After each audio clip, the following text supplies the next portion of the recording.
आप सभी का एनडीटीवी मध्य प्रदेश छत्तीसगढ़ में मैं आपके साथ अस्मिता दुबे। सिटी सेंटर की शुरुआत करेंगे बड़ी खबर के साथ। सुकमा से बड़ी जानकारी, जहां नक्सलियों ने की पूर्व नक्सली बारसे मासा की हत्या। बता दें कि किस्टाराम थाना के सुन्नमपेंटा गांव में घटना को अंजाम दिया गया। अप्रैल में बारसे मासा और पत्नी सुक्की ने सरेंडर किया था। 5 नक्सलियों ने आंध्र प्रदेश के विशाखापट्टनम में सरेंडर किया था। एसीएम मेंबर के रूप में काम कर चुका है बारसे मासा पर था 4 लाख रुपए का इनाम। नक्सलियों की किस्टाराम एरिया कमेटी ने हत्या की जिम्मेदारी ली है। तो बड़ी जानकारी से आप सभी को रूबरू करा रहे हैं, जहां आपको बताते चले कि नक्सलियों में बौखलाहट नजर आ रही है और ये साफ तौर पर देखने को मिल रहा है जिस तरह से कृत्य सामने आ रहे हैं नक्सलियों के। नक्सली ने ही की पूर्व नक्सली की हत्या। नक्सलियों द्वारा पूर्व नक्सली बारसे मासा की हत्या की गई। किस्टाराम थाना के सुन्नमपेंटा गांव में इस घटना को अंजाम दिया गया है।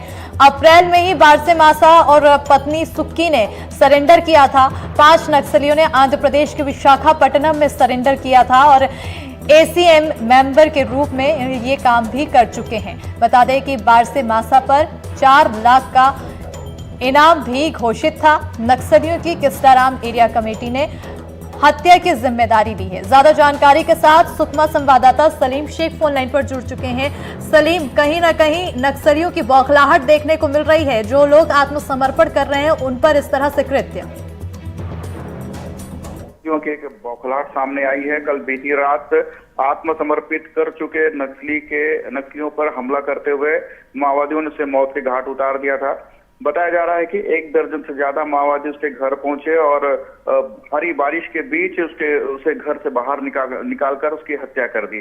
उस दौरान वारदात के दौरान उसकी पत्नी भी मौजूद थी। हालांकि माओवादियों ने उसके साथ कुछ नुकसान नहीं पहुंचाया, लेकिन बारसे मासा की हत्या कर देगी। आपको बता दूं कि इस साल के अप्रैल माह में बारसे मासा पत्नी सुक्की समेत 5 माओवादियों ने आंध्र प्रदेश के विशाखापट्टनम में समर्पण कर दिया था और उसके बाद से लगातार पुलिस के संपर्क में रहकर एक बड़े नक्सल अभियान में सहयोग कर रहा था। बीते 10 दिनों से बारसे मासा और अपनी पत्नी के साथ उसके पैतृक गांव सुन्नमपेंटा गया हुआ था और वहीं रह रहा था, जिसकी जानकारी माओवादियों को लग गई और बीती रात माओवादी घर पहुंचे और उसकी हत्या कर दी। और बड़ा सवाल यह भी है कि आत्मसमर्पण करने के बाद किस तरह से माओवादियों जो ग्रामीण हैं, जो आत्मसमर्पण करने के बाद उनकी सुरक्षा में कोताही बरती गई है।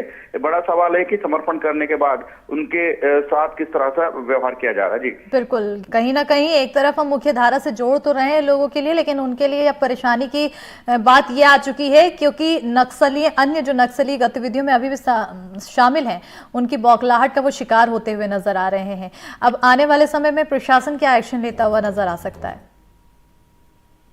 सलीम जी बिल्कुल, बड़ा सवाल तो है ये कि जिस तरह से समर्थन नीति से प्रभावित होकर और सुरक्षा बलों को जिस तरह से दबाव बनाया जा रहा है, ग्रामीण इलाकों में, नक्सल प्रभावित इलाकों में लगातार कैंप खोले जा रहे हैं, जिसके दबाव में आकर नक्सली मुख्य धारा में जुड़कर पुलिस के समक्ष आकर सरेंडर कर रहे हैं। लेकिन तो सरकार की तरफ से उनकी सुरक्षा को लेकर पुख्ता इंतजाम करने की जरूरत है। जिस तरह से बताया जा रहा था कि एरिया कमेटी मेंबर है बारसे मासा, जिस पर छत्तीसगढ़ सरकार की तरफ से 5 लाख का इनाम है, वहीं आंध्र प्रदेश की सरकार ने उस पर 4 लाख का इनाम रखा था, जिसके बाद समर्पण करने के बाद पुलिस के लिए सहयोग भी कर रहा था। लेकिन जिस तरह से सुन्नमपेंटा इलाके में अपने गांव में जाकर रह रहा था, उसकी सुरक्षा पर किस तरह की कोताही बरती गई, जिसके कारण ये बड़ी घटना को अंजाम माओवादी देने में सफल हो गए। बिल्कुल, कहीं ना कहीं अब देखना होगा कि आने वाले समय में सुरक्षा के लिहाज से क्या कुछ कदम उठाए जाते हैं प्रशासन द्वारा और जो मुख्य धारा से जुड़ते हैं उन्हें आखिर क्या कुछ सुरक्षा दी जाती है। बहुत शुक्रिया सलीम तमाम जानकारी देने के लिए।